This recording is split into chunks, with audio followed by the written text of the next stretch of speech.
तो जैसा हमने पिछले पार्ट में देखा, सायू की सेकंड सोल जाग चुकी है, जो उससे काफ़ी फ्रेंडली है। फिर वो अपने पास्ट के बारे में बताती है कि कैसे वो एक सिंफुल सोल बन गई। तभी वहाँ जनरल सनवू मीन्स ओयांग हुईसेंग का एक डेप्यूटी जनरल चुनियू अपना पूरा काफिला लेकर पहुंच जाता है, जो रे को ढूंढ रहा था। पर रे के ना होने की वजह से उसे ग्रैंडपा और सायू से फाइट करना पड़ता है। पर फाइट के दौरान ही एक ट्विस्ट के बारे में पता चलता है, जो बहुत शॉकिंग था। इधर इससे पहले कि वो सायू को हर्ट कर पाए, रे पहुंच जाता है, जो आने के साथ ही उसका बैंड बजा देता है। अब आगे गैंगसन रे के स्वॉर्ड को देखकर बोलते हैं, इसका मतलब रे को सच में ड्रैगन गॉड का इनहेरिटेंस मिल गया, क्योंकि ये sword nine heavens thunder sword है। तो अंकल सीतू बोलते हैं, इस वेपन के पावर को तो हम भी रेजिस्ट नहीं कर सकते। तो 11th एम्परर भी बोलते हैं, रे का टैलेंट उसके फादर से बिल्कुल भी कम नहीं है। इधर सायू भी अपने भाई को देखकर बहुत शॉक हो जाती है और बोलती है, मेरे भाई को मुझसे बिछड़े हुए सिर्फ 1 महीना ही हुआ है और इस 1 महीने में ही वो इतना स्ट्रांग बन गया। तो सेकंड सोल बोलती है, उसे जरूर कोई बड़ा अपॉर्चुनिटी मिला होगा। इधर जनरल चुनियू रे से पूछते हैं, तुम कौन हो? तो रे बोलता है, मेरा नाम रे है। ये सुनकर जनरल बहुत शॉक हो जाते हैं और बोलते हैं, तुम भला रे कैसे हो सकते हो? तो रे बोलता है, क्यों, तुम्हें अब डर लग रहा है? जब तुम मेरे लिन क्लैन को डिस्ट्रॉय करने आए थे, तब तो बड़ा एरोगेंट बन रहे थे। अब तुम्हें डर लग रहा है मुझसे, पर इसके लिए बहुत लेट हो चुका है। फिर अपने थंडर पावर को कंसोलिडेट करके अपने थंडर पावर को बाहर निकाल लेता है, जिसे देखकर जनरल बोलता है, रे हम एक डिप्यूटी जनरल हैं, जनरल सन्वू के कमांड के अंदर। तुम मेरे साथ ऐसा नहीं कर सकते। तो रे बोलता है, तो क्या हुआ? अगर तुम जनरल हो तो इसका मतलब तुम अपने पावर से दूसरों को बुली करोगे। आज हम तुम्हारा कल्टीवेशन डिस्ट्रॉय करके तुम्हें पनिशमेंट देंगे। फिर अपने स्वॉर्ड से एक स्ट्राइक करता है, जिसे देखकर जनरल अपने माउंटेन स्पिरिट से रोकने की कोशिश करता है, पर वो माउंटेन तुरंत डिस्ट्रॉय हो जाता है। ये देखकर 11th एम्परर बहुत शॉक हो जाते हैं और बोलते हैं, इतना शार्प ब्लेड, ये तो true meaning of martial art है। भला रे ये कब सीखा? तो अंकल सीतू बोलते हैं, जब हम इससे पहली बार मिले थे, तब इसे मुश्किल से मार्शल आर्ट के बारे में पता था, पर अचानक से इस तरह का ग्रोथ, ये तो डिवाइन मार्शल रेल्म पर पहुंच चुका है। इधर जनरल एक शील्ड क्रिएट करके रे के स्वॉर्ड को रोकने की कोशिश करता है, पर रे अपने ड्रैगन को निकालकर उससे जनरल को हिट कर देता है, जिस वजह से उसका कल्टीवेशन डिस्ट्रॉय हो जाता है। ये देखकर ग्रैंडपा बहुत खुश हो जाते हैं और बोलते हैं, हम कितना नसीब वाले हैं कि मेरा ग्रैंडसन इतना टैलेंटेड है। अब हम देखते हैं कि मेरे लिन क्लैन को कौन छूता है। इधर सभी गार्ड रे से गिड़गिड़ाने लगते हैं कि प्लीज हमें माफ कर दीजिए, हम लोग सिर्फ ऑर्डर्स को सुनते हैं, हमें जान से मत मारिए। तो रे बोलता है, जनरल सनवू से बोल देना कि हम दोनों के बीच का ग्रज सिर्फ उसके डेथ से ही खत्म होगा, और अगली बार अगर उसने किसी को भेजा तो हम किसी को भी जिंदा नहीं छोड़ेंगे। ये सुनकर वो लोग सभी डरते हुए वहां से जनरल को लेकर भाग जाते हैं। फिर रे सायू को पुकारता है, जो सुनकर सायू खुश हो जाती है और भागते हुए उसके गले लग जाती है। फिर बोलती है, ब्रदर आप कितने औसम हो, उन लोगों की आपने तो बैंड बजा दी। तो रे बोलता है, तुम भी बहुत औसम हो। अगर तुम इन लोगों को रोक कर नहीं रखी हुई होती, तो अगर हम यहाँ पर पहुंच भी जाते, फिर भी बहुत लेट हो चुका होता। पर अगली बार से अपनी लाइफ को खतरे में मत डालना। तो सायू बोलती है, हम बस अपने ब्रदर की मदद करना चाहते थे। तो रे प्यार से उसके सिर को सहलाते हुए बोलता है, सिली गर्ल। इसी तरह इन दोनों के बीच प्यार चलता रहता है। फिर ये लोग ग्रैंडपा के पास आ जाते हैं। फिर रे पूछता है, ग्रैंडपा आपको ज्यादा चोट तो नहीं लगी? तो टियान गैंग बोलते हैं, तुम्हारा बहादुरी देखकर फादर का सारा इंजरी अपने आप हील हो गया। ये सुनकर सभी लोग हंसने लग जाते हैं। तो रे शर्मा जाता है। फिर बोलता है, हम उस ओयांग हुईसेन को छोड़ेंगे नहीं। तो ग्रैंडपा बोलते हैं, उसके पावर को पहचान पाना बहुत मुश्किल है, इसलिए तुम्हें पहले अपने स्ट्रेंथ को और भी इम्प्रूव करना होगा। तो रे बोलता है, हम खुद को और स्ट्रांग बनाएंगे। तभी 11th एम्परर भी उन लोगों के पास आ जाते हैं और हंसते हुए बोलते हैं, हम अनइनवाइटेड ही आ गए, हम उम्मीद करते हैं कि आप लोग बुरा नहीं मानेंगे। तो ग्रैंडपा बोलते हैं, एम्परर मेरे छोटे से घर पर आए हैं, मेरे लिए तो यही बहुत बड़ा बात है। फिर 11th एम्परर बोलते हैं, रे ने जनरल के आदमी को दोबारा से मारा है, इसलिए general Sun Wu our majesty से मिलने ज़रूर आएगा। इसलिए मुझे वहाँ जाना पड़ेगा ताकि इस मैटर को स्टेबलाइज़ कर सकें। तो रे बोलता है, इसके लिए फिर हम आपको अभी थैंक्स बोल देते हैं। तो 11th एम्परर हँसते हुए बोलते हैं, तुम्हें इतना हम्बल होने की ज़रूरत नहीं है बच्चे, हम लोग जल्दी एक ही परिवार बनने वाले हैं। और वैसे भी अगर सैनलॉन्ग वैली में तुम ड्रैगन गॉड के साथ मिलकर उस गॉड ऑफ हेडिस को नहीं हराते, तो शायद ये क्विंगलॉन्ग डायनेस्टी अब तक खत्म हो चुका होता। ये सुनकर सायू बहुत प्यार से रे को देखने लगती है। फिर प्रिंसेस बोलती है, 2 महीने के बाद थंडर गॉड पैलेस से एक एनवॉय आएगा इंपीरियल सिटी में। फिर वो गोल्डन ड्रैगन लिस्ट का बैटल करवाएगा, जिसमें तीनों डायनेस्टीज के जीनियसेस पार्टिसिपेट करेंगे। ये बहुत ही गोल्डन अपॉर्चुनिटी है, जिससे तुम आउटर वर्ल्ड के साथ कनेक्ट हो सकते हो। इसलिए वहाँ टाइम पर आ जाना। तो रे बोलता है, हम बिल्कुल टाइम पर पहुंच जाएंगे। फिर सभी वहां से जाने लगते हैं। तो किन्यू बोलती है, ब्रदर हम जा रहे हैं, मुझे मिस जरूर कीजिएगा, बाय बाय। तो सायान भी बोलता है, हम यहाँ से जाने के बाद रिट्रीट में चले जाएंगे ताकि अपने स्ट्रेंथ को और भी इम्प्रूव कर सके और आपके साथ थंडर गॉड पैलेस में ज्वाइन कर सके। तो रे उसे गुड लक बोलता है। फिर सभी वहां से चले जाते हैं। ये सब सुनकर सायु सैड हो जाती है। तो उसकी सेकंड सोल बोलती है, लड़की तुम तो जेलस फील कर रही हो। तो सायु बोलती है, ऐसा कुछ नहीं है। तो सेकंड सोल बोलती है, अब हम दोनों एक ही हैं, याद है ना? इसलिए मुझसे झूठ मत बोलो। वैसे तुम्हारा भाई काफ़ी टैलेंटेड है, तो उसके चारों तरफ तो लड़कियाँ रहेंगी ही ना। वो हमेशा तो तुम्हारा भाई बनकर नहीं रह सकता, किसी ना किसी से तो उसका शादी ज़रूरी होगा। इसलिए मेरी बात मानो और हार्ड प्रैक्टिस करके एक गॉड बन जाओ। तो सायु बोलती है, हम कोई जेलस फील नहीं कर रहे हैं। वैसे भी जब तक हम भाई के साथ मिलकर फाइट कर सकते हैं, तब तक हम बहुत हार्ड प्रैक्टिस करेंगे। ये सुनकर तो सेकंड सोल इज़ लाइक, इसका कुछ नहीं हो सकता।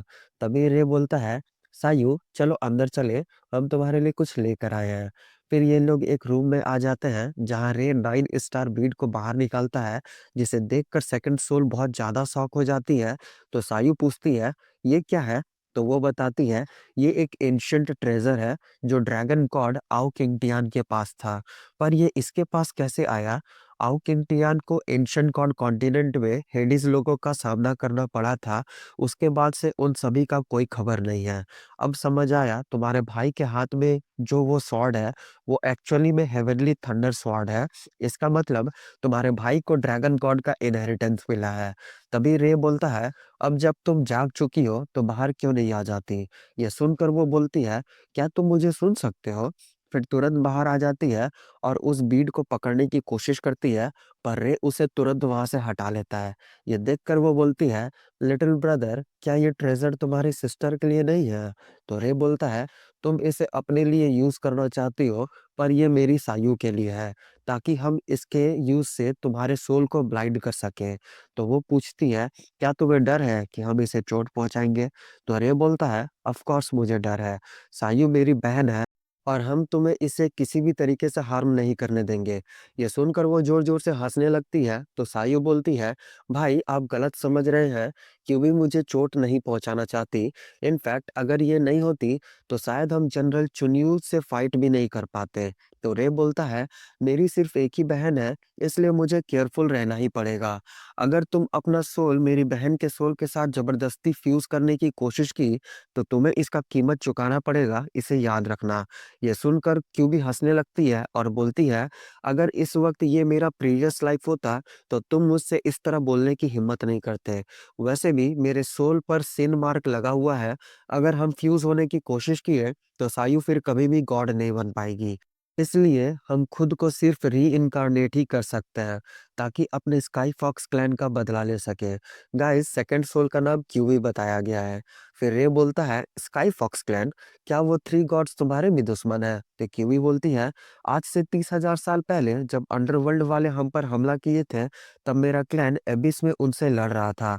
पर इसी बीच हम पर उन अंडरवर्ल्ड वालों के साथ मिले होने का आरोप लगाया गया और बिना किसी इन्वेस्टिगेशन के गॉड्स ने हम पर डिवाइन पनिशमेंट इम्पोज कर दिया, जिस वजह से मेरा पूरा क्लैन एक सिनर बन गया, जिसे माउंटेन की गहराइयों में रहना पड़ा, जहाँ सूरज का एक किरण तक नहीं पहुँच पाता।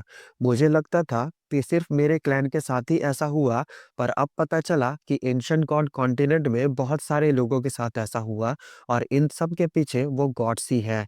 तो रे बोलता है, यही सही समय है अपने लोगों के द्वारा ये पता करने का कि आखिरकार उन नेदरवर्ल्ड वालों के साथ मिलकर गॉड्स ने ऐसा क्यों किया। तो क्यूबी बोलती है, उन्होंने ये सब सिर्फ इसलिए किया ताकि अंडरवर्ल्ड वालों के बहाने एंशिएंट गॉड कॉन्टिनेंट से कई मेजर क्लैंस को हटा दिया जाए, ताकि पूरे कॉन्टिनेंट पर सिर्फ उनका ही राज हो जाए। तो रे बोलता है, उनके सेल्फिशनेस की वजह से ना कि सिर्फ ड्रैगन क्लैन को सफर करना पड़ा, बल्कि पूरा आर्मी ही डिस्ट्रॉय हो गया। हम इन लोगों को छोड़ेंगे नहीं। ड्रैगन क्लैन को जस्टिस दिलाकर ही रह गए। तो किमी बोलती है, मेरा गेस सही निकला। तुम्हें एक्चुअली में ड्रैगन क्लैन के एंसेस्टर का इनहेरिटेंस मिला है। इस हिसाब से तो हम लोग सेम बोट में हैं। फिर सायु बोलती है, ब्रदर हम क्यूबी से प्रॉमिस किए हैं कि स्काई फॉक्स क्लैन का बदला लेंगे। ये सुनकर रे थोड़ा परेशान हो जाता है। फिर सायु बोलती है, भाई हम समझते हैं आप मेरे लिए वरीड हैं, पर अगर क्यूबी ना होती तो हम कब का मारे जाते। ऊपर से हम भी उसी क्लैन का एक डिसेंडेंट हैं, फिर भला अपने एंसेस्टर्स को इस हाल में कैसे छोड़ सकते हैं। तो रे बोलता है, अगर तुम इस रास्ते पर चली हो तो फिर तुम्हें उन गॉड्स का सामना करना पड़ेगा। तो सायु बोलती है, फिर तो ये आप पर भी लागू होता है। वैसे भी आप जो भी करेंगे वही मेरा विश है करने का। तो रे बोलता है, पागल लड़की, हम बस चाहते हैं कि तुम एक केयर फ्री लाइफ जियो। तो सायु बोलती है, जब तक हम आपके साथ हैं तब तक अगर मुझे आग से भी गुजरना पड़े तो भी हम खुश हैं। तभी क्यूबी बोलती है, लिटिल गाय अब तुम्हें वो 9 स्टार बीड मुझे दे देना चाहिए। तो रे बोलता है, ये सिर्फ सायु के लिए है। फिर सायु से बोलता है, सायु तुम अपने अंदर एक सील बनाओ और उसके अंदर अपना सोल पावर को जमा करो, फिर उसमें इस बीड को मिला दो। ये सुनकर सायु वैसा ही करने लगती है। फिर इस प्रोसेस को कंप्लीट करने के बाद बोलती है, ये ट्रेजर सच में एंशिएंट ट्रेजर कहलाने के लायक है। ये कितना मैजिकल है। तो किमी बोलती है, हाँ वो तो है। फिर रे से पूछती है, ब्रदर क्या तुम इसे मुझे यूज करने नहीं दोगे। तो रे बोलता है, ये सिर्फ सायु के लिए है, ताकि वो तुम पर नजर रख सके। यह सुनकर क्यूबी चिढ़ जाती है। फिर रे बोलता है, सायु हम तुम्हारे लिए कुछ मेडिसिन भी लेकर आए हैं। फिर जैसे ही उस मेडिसिन को क्यूबी देखती है तो वो शॉक हो जाती है और बोलती है, ये तो ड्रैगन जिनसेंग है। तो सायु पूछती है, क्या ये इतना प्रीसियस है। तो क्यूबी बोलती है, बिल्कुल, इससे सोल पावर बहुत ज्यादा बढ़ जाता है। ब्रदर क्या तुम मुझे थोड़ा सा नहीं दोगे। तो रे बोलता है, तुम वेट करो, अभी पहले सायु का स्ट्रेंथ इंप्रूव हो जाए फिर देखेंगे। ये सुनकर सायु खुश हो जाती है और उसे थैंक्स बोलती है। फिर रे कुछ देर के बाद ग्रैंडपा के पास आ जाता है और बोलता है, ग्रैंडपा ये ड्रैगन युवान फ्रूट आपके लिए है। ये देखकर ग्रैंडपा बहुत शॉक हो जाते हैं और बोलते हैं, ये फ्रूट तो बहुत ज़्यादा एक्सपेंसिव है। इससे तो किसी का भी फाउंडेशन को स्ट्रॉन्ग किया जा सकता है। इसे हम कैसे ले सकते हैं? तो रे बोलता है, ऐसा मेरे पास और भी है, आप इसे ले लीजिए, इससे आप डिवाइन मार्शल रन में ब्रेक थ्रू कर पाएँगे। फिर ग्रैंडपा मान जाते हैं और उसे ले लेते हैं। फिर रे और भी सारा हर्ब्स निकाल कर बोलता है, ये सब भी रखिए, क्लैन के काम आएगा और लिन डिसेंडेंट्स के पावर को भी इम्प्रूव करने में हेल्प करेगा। फिर उन्हें दे देता है और बोलता है, वैसे हम कल्टीवेट करने जा रहे हैं ताकि ट्रू मार्शल आर्ट के मीनिंग को और समझ सके। सिर्फ खुद को इम्प्रूव करके ही ओयांग हुईसेंग को रोका जा सकता है, इसलिए हम आते हैं। ये सुनकर ग्रैंडपा भी उसे इजाजत दे देते हैं, पर उनके चेहरे पर एक अलग ही सेटिस्फैक्शन दिख रहा था, मानो अब उनका पोता बड़ा और समझदार हो गया है। फिर सीन शिफ्ट होता है और क्विंगलम बॉर्डर को दिखाया जाता है, जहां ओयांग हुईसेंग गुस्साते हुए बोलता है, पहले मेरे 18 ईगल गार्ड्स मारे गए, फिर मेरा डिप्टी जनरल भी मारा गया, ये सब क्या मजाक है। क्या अब मुझे ये सब देखकर खुश होना पड़ेगा। फिर गुस्साते हुए एक स्क्रॉल को फेंक देता है, जिसके अंदर से एक नेदरवर्ल्ड का डीमन बाहर निकलता है और बोलता है, तुम्हें इस बॉर्डर को गार्ड करते हुए 12 साल हो गया, फिर भी क्या किसी को तुमसे फर्क पड़ता है। बिल्कुल भी नहीं। लेकिन हम तुम्हारी हेल्प कर सकते हैं। अगर तुम यहाँ के चैनल को खोल दो तो मेरे क्लैन वाले डायरेक्टली यहाँ पर आ जाएंगे और इस एंशिएंट गॉड कॉन्टिनेंट को कंप्लीटली साफ कर देंगे। फिर ये क्विंगलॉन्ग डायनेस्टी तुम्हारा हो जाएगा और मेरे क्लैन के सपोर्ट से कोई भी तुम्हें हाथ लगाने की कोशिश नहीं करेगा। तुम्हारा लाइफ सिर्फ 100 साल का ही बचा हुआ है। अगर अब भी तुम मेरा साथ नहीं दिए तो तुम्हारा ज़िंदगी बर्बाद है, और अगर तुम मेरा साथ दिए तो हो सकता है कि हम तुम्हें गॉड बनने में हेल्प कर सकें।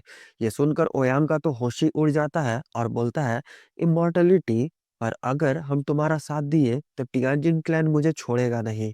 क्या तुम उन 3 गॉड्स से लड़ पाओगे? यह सुनकर डीमन हँसने लगता है और बोलता है, तुम्हें सच में लगता है कि 3 गॉड्स एक्शन लेंगे? ये सुनकर ओयांग बहुत शॉक हो जाता है और बोलता है, इसका क्या मतलब है? फिर डीमन बताता है, एंशिएंट टाइम्स में बहुत से डिवाइन क्लैंस एंड गॉड्स थे, पर फिर एक-एक करके सभी मरने लगे और बचे हुए टियानजिन क्लैन की तरफ गए ताकि जिंदा रह सके। पर ऐसा हुआ क्यों? क्योंकि वो 3 गॉड्स मेरे नेदरवर्ल्ड के साथ एग्रीमेंट साइन किए हैं, जिस वजह से जब मेरे क्लैन वालों ने अटैक किया था, तब ये लोग जानबूझकर टाइम को डिले किए ताकि वो लोग मारे और कमज़ोर हो जाएँ, ताकि इस सिचुएशन का वो लोग फ़ायदा उठा सकें। ये सुनकर ओयांग बहुत शॉक हो जाता है और बोलता है, क्या? पर वो लोग ऐसा कैसे कर सकते हैं? क्या उन्हें हेवेनली एम्परर के पनिशमेंट का डर नहीं है? ये सुनकर वो डीमन ज़ोर-ज़ोर से हँसने लगता है और बोलता है, हेवेनली एम्परर जुन अब बहुत बूढ़े हो चुके हैं और खुद मरने के कगार पर हैं। फिर भला किसे उनकी परवाह है? ऊपर से सभी गॉड थ्रोन के लिए आपस में लड़ रहे हैं, सभी के अपने-अपने कुछ प्लान्स हैं। भला किसे इस एंशिएंट गॉड कॉन्टिनेंट की फ़िक्र है? इसलिए तुमसे बोल रहे हैं, यही बेस्ट अपॉर्च्युनिटी है। क्या तुम अब भी अपना बाकी का लाइफ ऐसे स्पेंड करना चाहते हो, या इमॉर्टैलिटी को हासिल करना चाहते हो? ये सुनकर ओयांग गुस्साते हुए बोलता है, मेरा बेटा मारा जा चुका है, अब ऐसा क्या चीज़ है जो मुझे रोक सकता है? तो बताओ क्या करना है? तो डीमन बोलता है, पहले तो तुम्हें यहाँ पर एक ऑल्टर बनाना पड़ेगा ताकि हम अपने क्लैन वालों से कॉन्टैक्ट कर सकें। फिर तुम्हें इंपीरियल सिटी जाकर उस एम्परर को मारना होगा। फिर ग्रीन ड्रैगन सील को भी डिस्ट्रॉय करना होगा। इससे तुम्हारे और मेरे क्लैन के लोगों के बीच अच्छा रिश्ता बन जाएगा। फिर ये पूरा एंशिएंट गॉड कॉन्टिनेंट हमारा हो जाएगा। ये सुनकर ओयांग बोलता है, ऑल्टर बनाना तो ईज़ी है, पर अज़्योर ड्रैगन एम्परर को मारना इतना आसान नहीं है। तो डीमन बोलता है, उसकी फ़िक्र तुम मत करो, हम तुम्हारा हेल्प करेंगे। ये सुनकर ओयांग खुश होते हुए बोलता है, अगर ऐसा बात है, फिर हमें सक्सेस होने से कोई नहीं रोक सकता। इसी के साथ एपिसोड खत्म। कैसा लगा ये एपिसोड गाइज़? वैसे आप लोगों को एक खुशखबरी देना है, मेरा चैनल मोनेटाइज़ हो गया है गाइज़। ये सब सिर्फ़ मेरा मेहनत, भगवान का कृपा और आप लोगों के प्यार की वजह से हुआ। So really, really thank you जिन लोगों ने भी मुझे सपोर्ट किया या कर रहे हैं। हम ऐसे ही मेहनत करते रहेंगे और कोशिश करेंगे आप लोगों को ऐसे ही हैप्पी रख सकें। वैसे यार, आप सभी में से कई लोग डेली मेरा वीडियो देखने आते हैं, फिर भी सब्सक्राइब नहीं किए हुए हैं। तो प्लीज़ ऐसा मत कीजिए। मुझे पता है आप लोगों को मेरा वीडियो पसंद आता है, तो प्लीज़ सब्सक्राइब कर लीजिए। वैसे भी आप लोगों के लिए ही तो बना रहे हैं, फिर कंजूसी कैसा? चलिए अपना ख़्याल रखिए आप लोग, मिलते हैं कल। Bye bye.